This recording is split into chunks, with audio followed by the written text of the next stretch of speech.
reconocer, sin temor a equivocarnos, que estamos en la antesala de un cambio de paradigma del quehacer judicial. Es inminente la reforma, a la cual debemos sumarnos con responsabilidad, objetividad y profesionalismo, anteponiendo los derechos humanos de los justiciables. Los escenarios venideros son positivos. Pronto contaremos con un poder judicial cuya independencia será producto del respaldo de la sociedad. Hoy se propone que haya una instancia de jueces para juzgar a los jueces, tarea doblemente difícil. Deberá hacerlo con apertura, con transparencia, con mucha probidad. Serán escogidos por el voto popular. Serán propuestos por algún procedimiento similar al que va en la iniciativa principal de esta gran reforma judicial que estamos estudiando, analizando, discutiendo y que se va a votar pronto en la siguiente legislatura, aunque el trabajo inicial para que empiecen a discutir se los va a dejar la Comisión de Puntos Constitucionales de esta legislatura en la mesa directiva de la 65 legislatura de la Cámara de Diputados, y la recibirá la siguiente. Ese Tribunal de Disciplina es como una primicia para llegar a lo que tienen otros países con éxito, un tribunal de cuentas, un tribunal que fiscalice, que vigile, pero que sancione y resuelva las impugnaciones por las sanciones, por el desempeño de todos los servidores públicos, no nada más del Poder Judicial, y por el uso de recursos públicos. Para allá quisiéramos ir. El diseño que se propone para este Tribunal de Disciplina Judicial es muy sencillo y podrá tener éxito en la medida que nos empeñemos los mexicanos, las mexicanas, en que lo que estamos haciendo sea una acción pensando en el bien del país. El día de hoy, en este quinto foro, vamos a debatir el tema del Tribunal de Disciplina Judicial y del órgano de administración.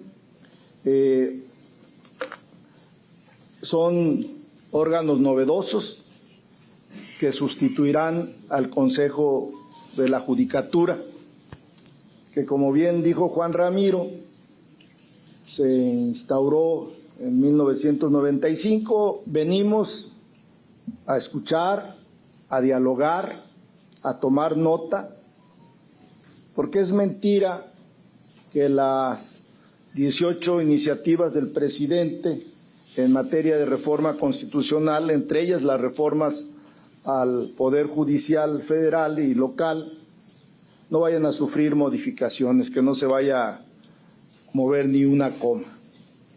No es así. Se va a tomar en cuenta todo aquello que sirva para que esta justicia prevista en la Constitución de expedita, pronta y gratuita se dé en nuestro país. Vamos a estar muy al pendiente de todo aquello que ayude. No nos gustan las chicanadas, no nos gusta que se pongan obstáculos por ponerse, tampoco nosotros queremos hacerlo. Y repito, los tres temas que a mi juicio son los importantes que se van a debatir sobre la reforma del Poder Judicial: los requisitos de elegibilidad, la gradualidad y el sistema de artículos transitorios.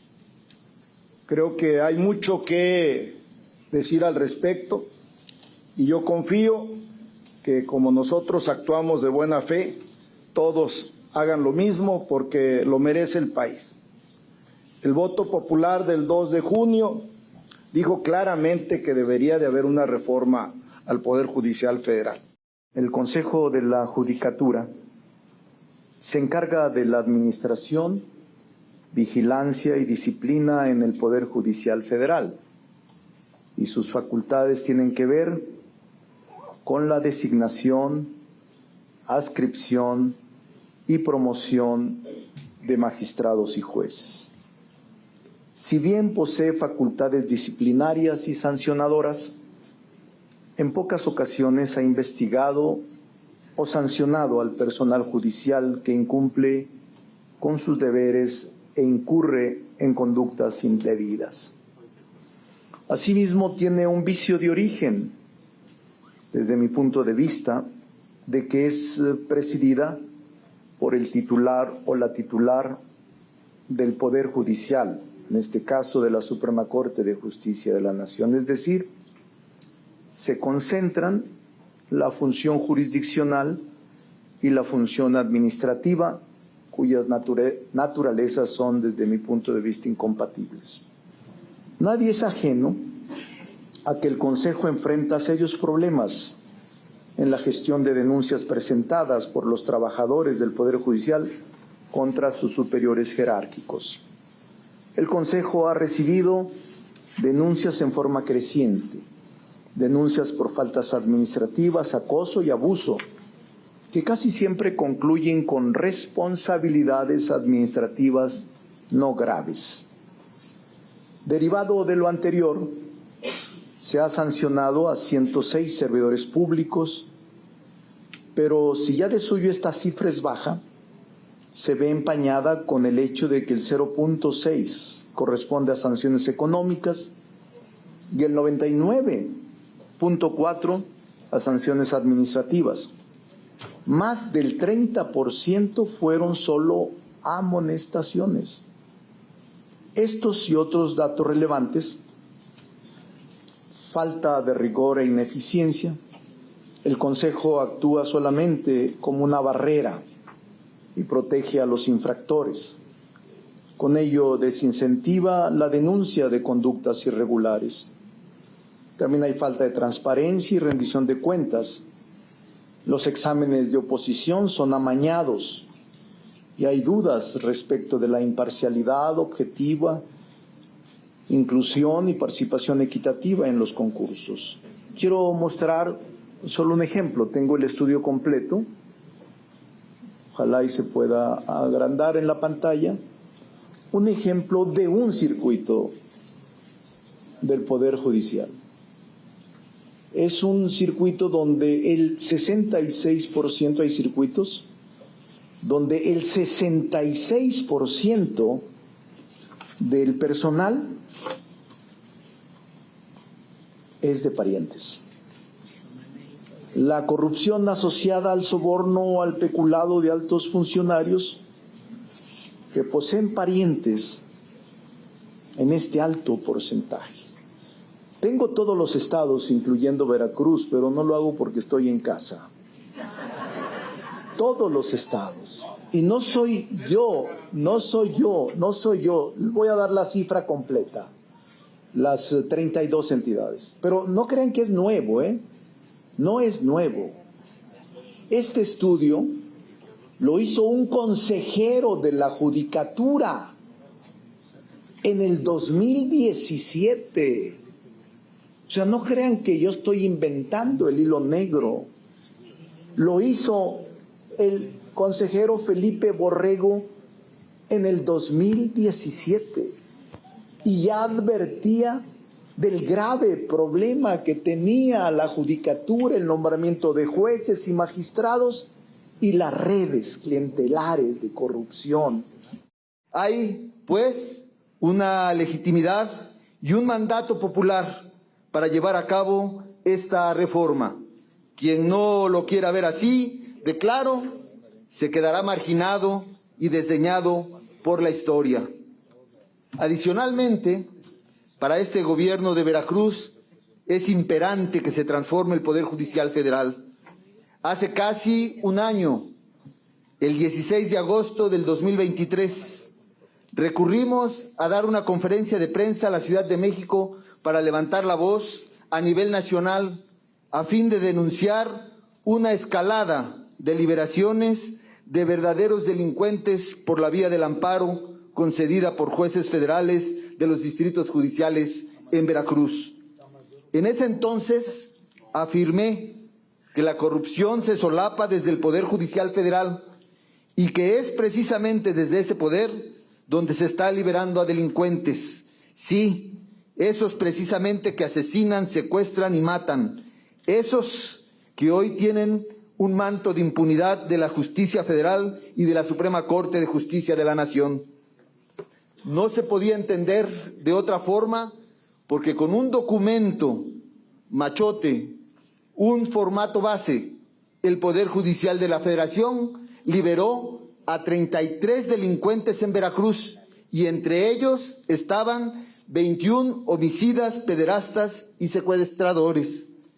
En ese entonces se puso en contexto el esfuerzo que hacemos como autoridad responsable de la seguridad y la irresponsable, por decirlo menos, actitud de unos jueces federales. Nosotros, como encargados de la seguridad y la Procuración de Justicia, ponemos a los delincuentes en la cárcel y ellos los liberan.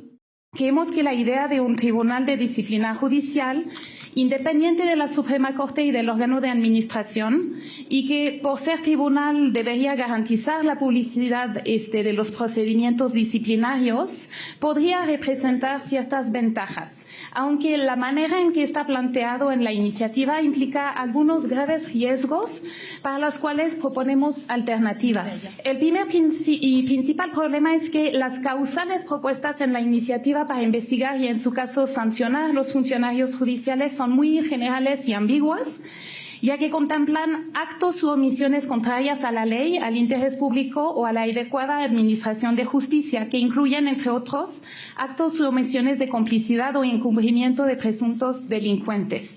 También abre la posibilidad de investigar a las personas juzgadoras cuando sus determinaciones no se ajusten a los principios de objetividad, imparcialidad, independencia, profesionalismo o excelencia. Nos parece preocupante esta reacción porque es claramente contraria al principio de taxatividad de las normas sancionadoras, según el cual la normatividad debe describir con mucha precisión las conductas que están prohibidas y las sanciones que se impondrán a las personas responsables de tales conductas. También proponemos, de hecho, que la titularidad de la Contraloría sea designada de manera externa al Poder Judicial de la Federación, como ocurre ahora en los órganos autónomos que existan. Creemos que el método de nombramiento propuesto en particular para los magistrados del Tribunal de Disciplina Judicial presenta muchos riesgos. Sí. Pese a que en su exposición de motivos se señala que la intención de la reforma es despolitizar la justicia, en todos los países donde se eligen a las personas juzgadoras mediante el voto popular, estudios académicos han demostrado que la consecuencia de esta elección es su politización. Se parte de un proceso de elección popular para magistrados y magistradas que integran este tribunal, tanto a nivel federal como a nivel estatal, cuya duración en el cargo coincide con el periodo de las autoridades políticas que los postulan. Aunque en la iniciativa se habla de la sustitución escalonada de estos, su elección popular compromete y vulnera las garantías y estándares nacionales e internacionales de dependencia e imparcialidad, así como la capacidad técnica, autonomía e independencia de la rama judicial. Los procedimientos de disciplina judicial deben respetar las garantías sustantivas y adjetivas del acceso a la justicia, debido proceso y tutela judicial efectiva, a partir precisamente de la independencia e imparcialidad de los magistrados. Al respecto, el derecho constitucional y convencional señalan sin excepción que toda persona que enfrente un procedimiento que pudiera afectar su esfera personal tiene derecho a las garantías judiciales, esto es, el derecho a una defensa adecuada y a ser juzgada por un tribunal imparcial e independiente. De entre los aspectos más preocupantes de la iniciativa, destacan la privación del derecho a un recurso efectivo y la inatacabilidad de las determinaciones del Tribunal de Disciplina Judicial, lo que además de representar un modelo punitivo, comprometería la responsabilidad internacional del Estado mexicano al violar convenciones y tratados de derechos humanos, generándose sistemáticamente estados de indefensión del personal judicial. A este respecto surge una pregunta legítima bajo el modelo propuesto. ¿Quién controlaría los actos y resoluciones del Tribunal de Disciplina Judicial? ¿Cómo garantizar que sus resoluciones no sean arbitrarias y que obedezcan a motivaciones vinculadas por intereses políticos? A mi juicio, con el sistema de nombramiento de sus magistrados se crean incentivos perversos para la aplicación selectiva de la ley y la justicia. Esto es, expeditez para sancionar a personas juzgadoras cuyas decisiones no se ajusten a las preferencias políticas del régimen en turno, o la parálisis ante coincidencias de afinidades políticas entre magistrados y magistradas o funcionarios judiciales sujetos a procedimientos sancionadores, evadiendo o evitando la aplicación efectiva de sanciones por la comisión de faltas disciplinares. Sigo queriendo creer que nos convoca la verdadera intención de mejorar la justicia de nuestro país. Entre mayor poder nos ha sido otorgado, mayor responsabilidad de ejercerlo en beneficio no solo de las mayorías, sino sobre todo de las minorías desventajadas, es decir, de todas y todos. Tener un cargo público implica que el pueblo de México ha depositado en cada uno de nosotros la confianza de que ejerceremos nuestras facultades constitucionales para mejorar las condiciones de nuestro país, no para utilizar la tribuna para argumentar falazmente.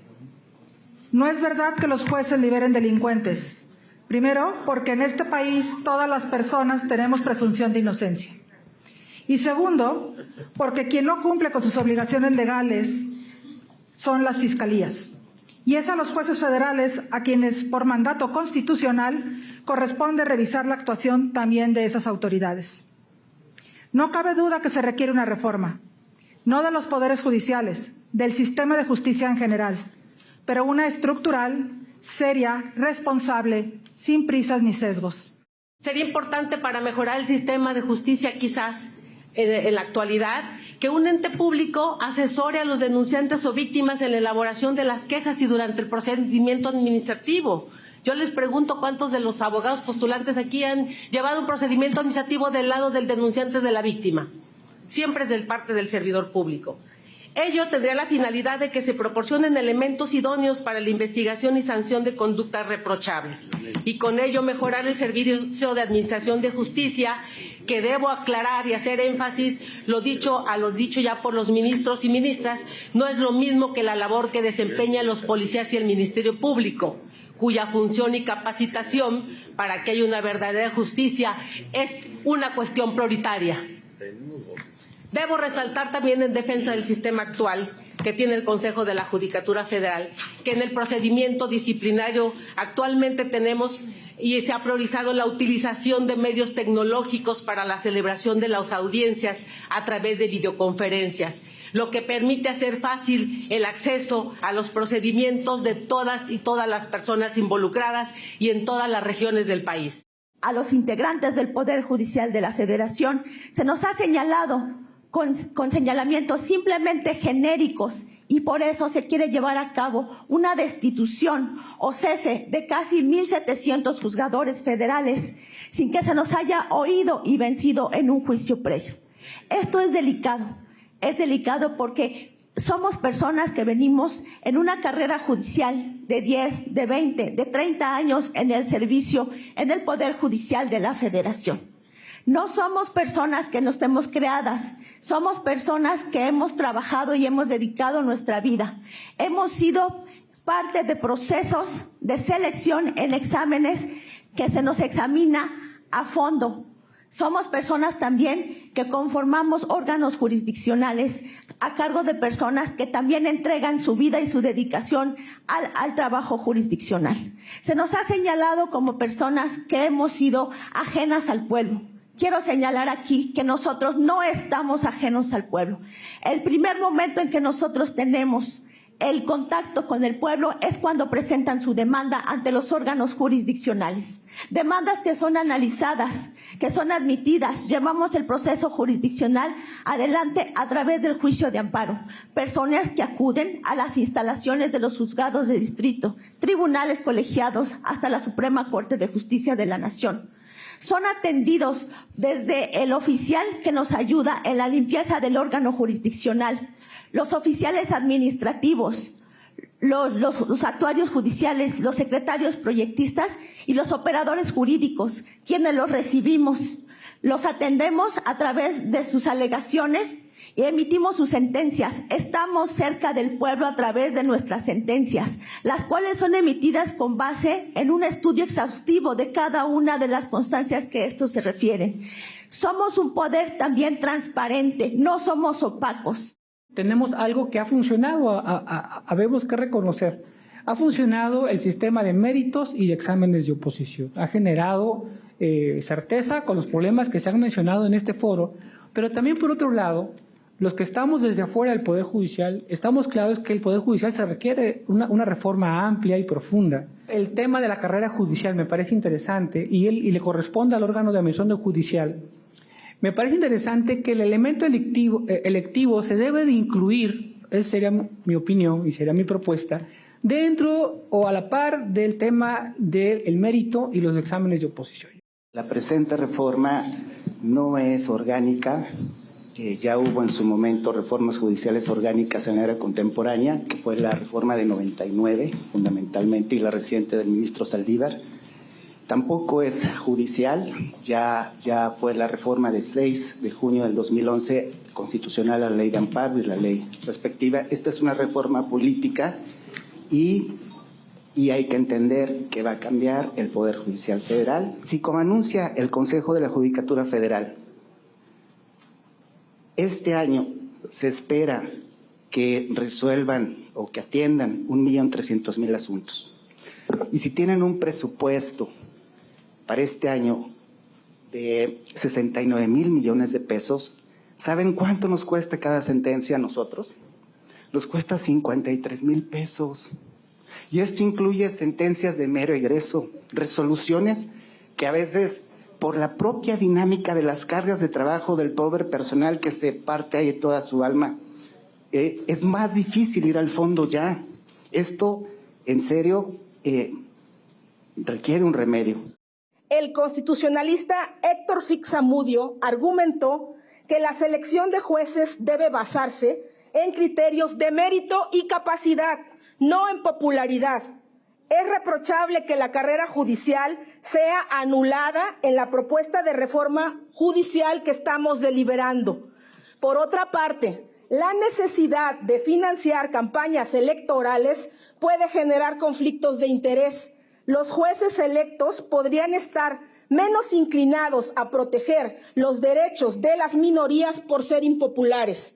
Primero preguntaría, ¿hay corrupción en poderes judiciales? Yo diría sí, y también hay corrupción en poderes ejecutivos y en poderes legislativos.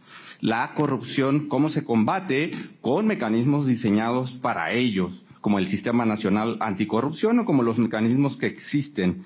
Pero, por cierto, no se combate con voto popular, porque si no, no habría corrupción en funcionarios hoy electos por voto popular.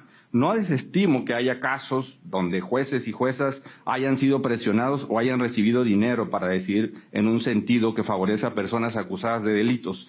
El problema es acusar a jueces de encubrir a personas imputadas sin presentar pruebas de que incurrieron en actos de corrupción en situaciones descontextualizadas y faltando a la verdad o manipulándola.